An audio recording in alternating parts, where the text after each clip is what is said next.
Hello guys, আমি রূপা। আমার আরও একটি ভিডিওতে তোমাদের অনেক অনেক স্বাগতম। দেখো, আমি এখন সন্ধ্যাবেলা খুব নর্মালভাবে রেডি হয়েছিলাম, বেশি হাইফাইভাবে রেডি হয়নি। প্রথমেই যাব এক জায়গায়। তো সত্যি আজকে ভাবতে পারিনি যে বর আমাকে সেই জায়গায় আবার নিয়ে যাবে। অনেক দিন থেকে ইচ্ছা ছিল যাবো যাবো ওকে নিয়ে, কিন্তু হয়ে ওঠেনি বা টাইম হয়ে ওঠেনি। তো চলো, সবার প্রথমে চলে আসলাম আমরা এটিএম থেকে কিছু টাকা তুলবো। তো তারপরে যাব, সবটাই তোমাদের সাথে শেয়ার করব। ভিডিওটা দেখতে থাকো, কেউ স্কিপ করবো না।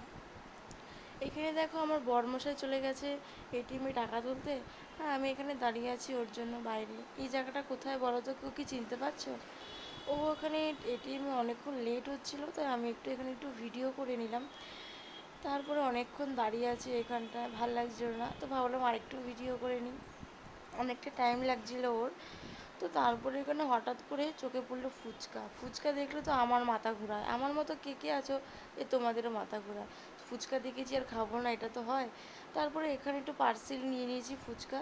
ফুচকা নিয়ে মার বাড়িতে এসেছি। দেখো, আমার দিদির ছেলে এসছে, দিদি দিয়ে গেছে ওকে, ওর দাঁতে ব্যথা তার জন্য। তো মা ওকে আজকে ডাক্তার দেখাতে নিয়ে গেছিলো। তো আমরা এসেছি এখানে, মা চা করে নিয়ে এসেছে তার জামাই বাবার জন্য। তো আমার জন্য চা করেছে, আমরা সবাই মিলে চাটা খেলাম। দিয়ে আমার বর হঠাৎ বলছে যে চলো সবাই একটু ঘুরে আসি।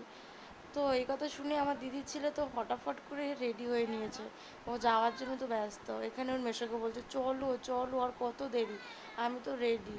ও বলছে না, আরও ভালো জামা পরতে হবে, তাহলে নিয়ে যাব। যাই হোক, ওরা এখানে খুব দুষ্টামি করছিল।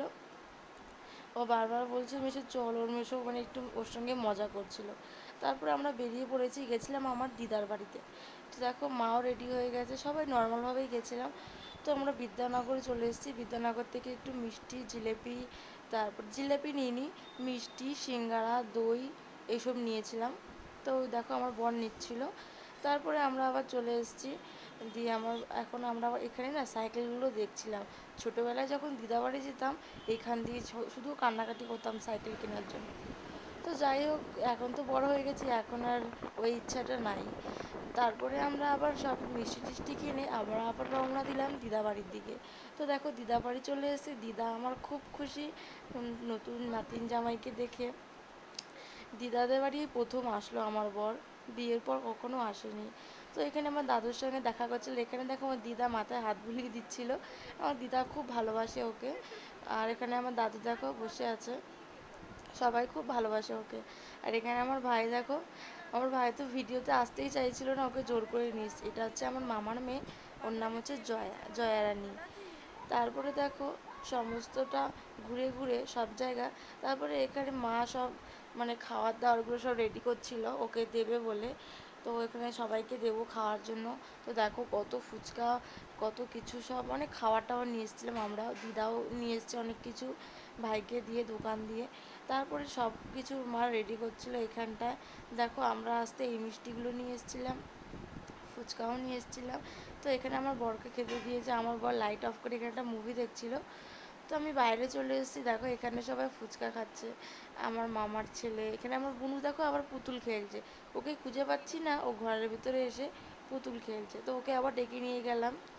তো তারপরে আমিও এখানে একটু সিঙ্গারা খাচ্ছিলাম। তারপরে দেখো, মা এখানে সব রেডি করছিল সবার জন্য, মা সবাইকে দিয়ে নিজে এখনও খায়নি, তো মাও খাবে। তো মা মার জন্য নিচ্ছিল এখানটা। আর সবাইকে মোটামুটি প্রায় দেওয়া হয়ে গেছে। আমরাও এবার বেরিয়ে যাব তাড়াতাড়ি, বেশিক্ষণ থাকবো না। তো মানে হঠাৎ গেছি, হঠাৎই চলে এসেছি। হ্যাঁ, এখানে দেখো আমার ভাই কত বড় হয়ে গেছে। তো যাই হোক, আমিও বসে একটু সিঙ্গারা খেয়ে নিয়েছিলাম।